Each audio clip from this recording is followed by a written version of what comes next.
Assalamualaikum warahmatullahi wabarakatuh. Yang terhormat Pak Fauzi Abdillah MPD, selaku dosen pengampu mata kuliah Landasan Kerangka dan Filosofis PPKN, kami dari kelompok 1 yang beranggotakan Rascia Dira, Erika Nurhayati, Nida Azhar Komsiah, Noval Helmi Haji, Yobel Andreas, dan saya sendiri Yogi Asmara, ingin menjelaskan tentang pembelajaran PKN yang menggunakan orientasi pada ragam muatan pendidikan, politik nuansa demokratis. Berikut cuplikannya.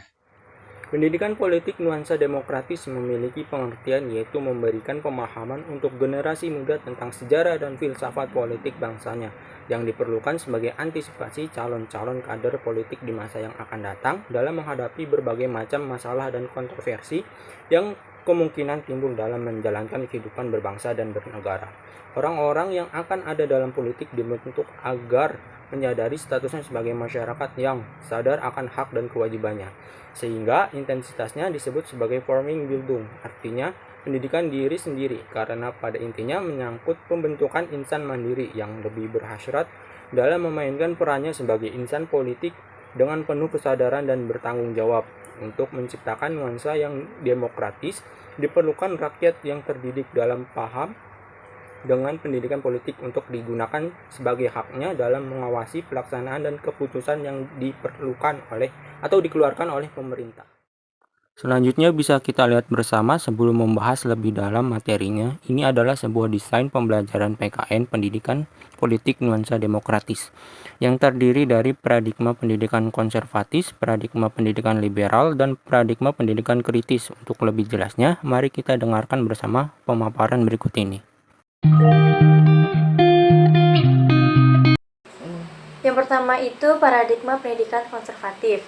Kaum konservatif menganggap bahwa perbedaan hak dan kewajiban masyarakat dalam hidup merupakan takdir dari Tuhan yang tidak bisa dirubah. Menurut Salim kawan-kawan, bagi kaum konservatif, ketidaksederajatan masyarakat merupakan suatu hukum keharusan alami, suatu hal yang mustahil bisa dihilangkan dan sudah menjadi kesatuan sejarah atau surat takdir dari Tuhan. Perubahan sosial bukan hal yang harus diperjuangkan karena hal itu akan membuat manusia lebih sengsara. Dalam bentuknya yang klasik, paradigma konservatif dibangun berdasarkan pandangan bahwa masyarakat pada saat tidak dapat merencanakan perubahan atau mempengaruhi perubahan sosial. Karena hanya Tuhan yang dapat merencanakan keadaan masyarakat dan hanya Dia yang tahu makna di balik semua itu. Nasib manusia pada umumnya sudah ditentukan oleh Tuhan.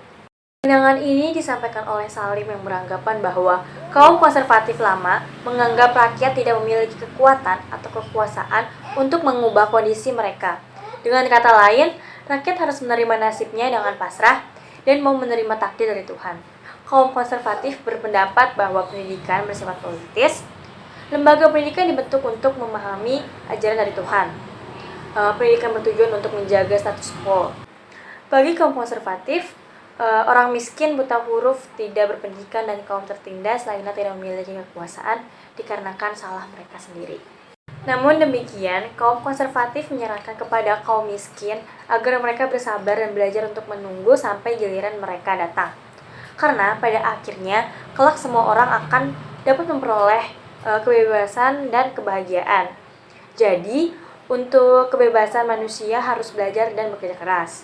Namun, di antara anggota kaum ini selalu saling mengingatkan bahwa kebebasan dan kebahagiaan akan selalu diperoleh dengan kesabaran yang tinggi dalam menjalani kehidupan. Di sini saya akan menjelaskan bagian B tentang paradigma pendidikan liberal. Pada kelompok ini menganggap bahwa pendidikan tidak ada hubungannya dengan perbaikan taraf kehidupan sosial ekonomi di masyarakat. Bagi kelompok ini, pendidikan hanya membantu menyelesaikan beberapa permasalahan yang terjadi. Pendidikan di mata salah satu aliran liberal yaitu struktural functionalis, justru sebagai media untuk mensosialisasikan dan memproduksi nilai-nilai tata susila, keyakinan, dan nilai-nilai dasar agar masyarakat luas berfungsi secara baik. Pendekatan liberal ini dengan cara mendominasi segenap pemikiran mengenai pendidikan baik formal maupun non-formal. Akar pendidikan ini adalah filsafat politik liberalisme. Oleh karenanya, adanya pengaruh liberalisme dalam pendidikan, terutama filsafatnya, menjadi kuat. Paradigma pendidikan liberal bersifat positivistik.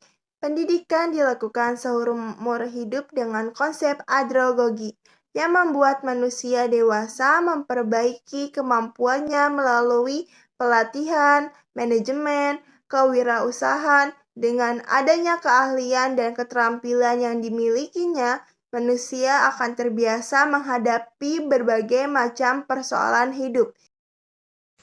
3. Paradigma pendidikan kritis. Menurut pandangan ini, jika manusia menginginkan perubahan, maka harus berjuang agar struktur fundamental dalam politik mampu merubah dasar pendidikan yang sudah ada. Kekuatan dari paradigma ini adalah ketajamannya dalam membedah fenomena ketidakadilan dan ketimpangan sosial. Perubahan sosial harus direncanakan dengan baik dan bersifat memihak kepada rakyat kecil yang tertindas agar tercipta sistem baru yang lebih adil. Pendidikan bagi penganut pendidikan kritis merupakan arena perjuangan politik. Dalam paradigma kritis, dihendaki perubahan struktur secara fundamental dalam politik ekonomi masyarakat di mana pendidikan berada. Kelompok pendidikan kritis meyakini bahwa kelas dan diskriminasi gender tercermin dari dunia pendidikan. Oleh karena itu, peran utama pendidikan adalah merubah paradigma masyarakat dalam menghadapi kehidupan agar pengetahuan dan wawasannya menjadi lebih baik dari sebelumnya.